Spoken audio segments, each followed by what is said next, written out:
বলবেন, হে আয়েশা, এমন একটা মুহূর্ত আসবে যে কেউ কার উপর তাকাবে তো দূরের কথা, সে নিজে কোথায় আছে তার নিজের কথা সকলে চিন্তা করবে, কেউ কারো কথা মনে রাখবে না।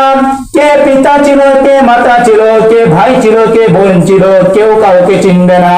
মহান আল্লাহ পাক রব্বুল আলামিন এই কঠিন সময়ে যারা নেককার বান্দা, আল্লাহ তাআলা প্রিয় বান্দা, পাঁচ ওয়াক্ত নামাজ করেছে, নবী করিম সাল্লাল্লাহু আলাইহি ওয়াসাল্লামের আদর্শ পর অটল রয়েছে, ওই সমস্ত মানুষদের জন্য মহান আল্লাহ পাক রব্বুল আলামিন সেদিন হিসাব সহজ করে দিবে। সুবহানাল্লাহ। আর যে সমস্ত মানুষরা আল্লাহ তাআলা প্রত্যেকে সরিয়ে রয়েছে, যে সমস্ত মানুষ মিথ্যা কথা বলেছে, যে সমস্ত মানুষ পাঁচ ওয়াক্ত নামাজ থেকে গাফিল রয়েছে, যে সমস্ত মানুষ আল্লাহ তাআলার ইবাদত বন্দেগী করতে পারছে না, ওই সমস্ত মানুষদের জন্য হিসাব নিকাশ হবে কঠিন হিসাব। এখান থেকে বোঝা যায় যে সমস্ত মানুষরা আল্লাহ তাআলার ইবাদত করে, পাঁচ ওয়াক্ত নামাজ করে, আল্লাহ তাআলাকে স্মরণ করে, আল্লাহ তাআলাকে ডাকে, ওই সমস্ত মানুষদের জন্য কি হবে? হিসাব সহজ হয়ে যাবে। আর যে সমস্ত মানুষরা আল্লাহ তাআলা পথ থেকে সরে যায়, ঈমান থেকে সরে যায়, শুধু দুনিয়াবি নিয়ে চিন্তা করে, আখিরাত জান্নাত জাহান্নামের কথা বলে যায়, ওই সমস্ত মানুষদের জন্য সেদিন কি হবে? কঠিন একটা দিন হবে। তো যে সমস্ত মানুষরা জাহান্নামী হবে, যে সমস্ত মানুষরা গুনাহগার হবে, ওই সমস্ত মানুষদেরকে মহান আল্লাহ পাক রব্বুল আলামিন এমন একটি শাস্তি দিবে। আল্লাহ রাসূল সাল্লাল্লাহু আলাইহি ওয়াসাল্লাম ইরশাদ করেছেন, কিছু কিছু মানুষের গাম পা পর্যন্ত থাকবে, আর কিছু কিছু মানুষের গাম কোমর পর্যন্ত থাকবে, কিছু কিছু মানুষের গাম মুখ পর্যন্ত থাকবে, কিছু কিছু মানুষের গাম মাথা পর্যন্ত থাকবে। রাসূল করিম সাল্লাল্লাহু আলাইহি ওয়াসাল্লাম এভাবে ইঙ্গিত করেছে, এই একটা কঠিন সময় যখন আসবে, সমস্ত মানুষ বলতে থাকবে, হে খোদা, হে পরওয়ারদিগার, আমাদের গুনার কারণে আপনি আমাদেরকে জাহান্নামে নিয়ে নেন, আমাদের কোনো আফসোস নাই।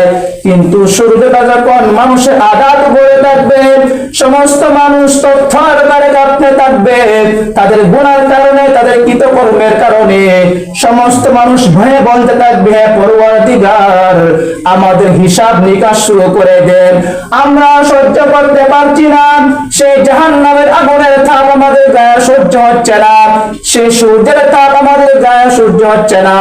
তখন সমস্ত মানুষ বলতে থাকবেন, আমরা এমন একজন ব্যক্তির কাছে যাই, এমন একজন নবীর কাছে যাই, যার উসিলা মহান আল্লাহ পাক রব্বুল আলামিন আমাদের হাসরের বিচারের ব্যবস্থা করবেন।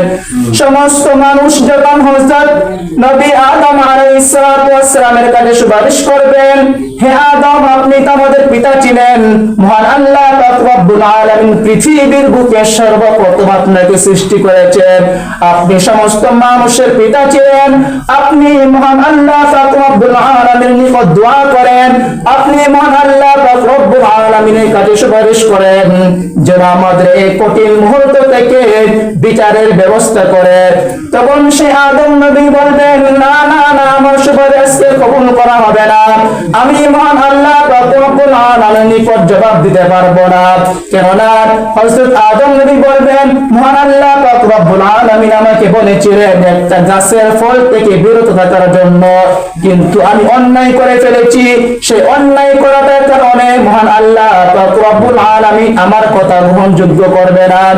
তিনি বলবেন, তোমরা যাও আল্লাহর খলিল, আল্লাহর দোস্তু হযরত ইব্রাহিম নবীর কাছে, তার কাছে সমস্ত মানুষ সমবেত হয়ে বলবে, হে নবী, আপনি মহান আল্লাহ পাক রব্বুল আলামিনের কাছে আরজ করেন, আপনি মহান আল্লাহ পাক রব্বুল আলামিনকে বলেন, হে পরওয়ারদিগার, সেই কঠিন মুহূর্ত থেকে আমাদের বিচার যবে শুরু হয়ে যায়, আমরা জাহান্নামের আগুনে তাপ আমরা সহ্য করতে পারছি না।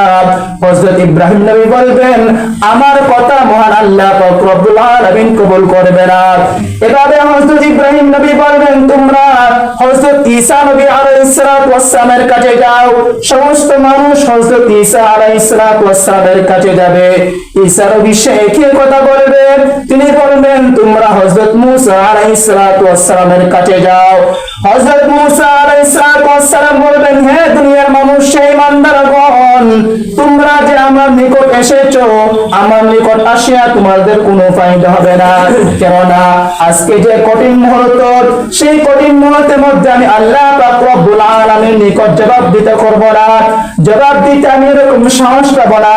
তোমরা শেষ নবী মুহাম্মদ রাসূলুল্লাহ সাল্লাল্লাহু আলাইহি ওয়াসাল্লামের কাছে যাও, যার উসিলার মাধ্যমে, যার সৃষ্টির মাধ্যমে তোমরা দুনিয়াতে গিয়েছিলেন। মহান আল্লাহ পাক রব্বুল আলামিন যাকে সৃষ্টি করেছেন, তাকে সৃষ্টি করার মাধ্যমে দুনিয়া সৃষ্টি করেছে, তাকে সৃষ্টি করা উসিলায় আসমান জমিন সৃষ্টি করেছে, তাকে সৃষ্টি করা উসিলায় আমাদেরকে মহান আল্লাহ পাক রব্বুল আলামিন দুনিয়াতে প্রেরণ করেছে। সমস্ত মানুষ নবী মুহাম্মদ সাল্লাল্লাহু আলাইহি ওয়াসাল্লামের কাছে বলবে, হে নবী, আজকে কঠিন মুহূর্ত, আপনি তো সারাক্ষণ সর্বদা উম্মতি উম্মতি বলে কাঁদছেন, আপনার তো এত মায়া, এত মহব্বত, আজকে কঠিন মুহূর্তের মধ্যে মহান আল্লাহ পাক রব্বুল আলামিনের নিকট দোয়া করেন যেন আমাদের বিচারের কার্যক্রম শুরু হয়ে যায়। তখন নবী মুহাম্মদ সাল্লাল্লাহু আলাইহি ওয়াসাল্লাম সিজদায় পড়ে যাবেন।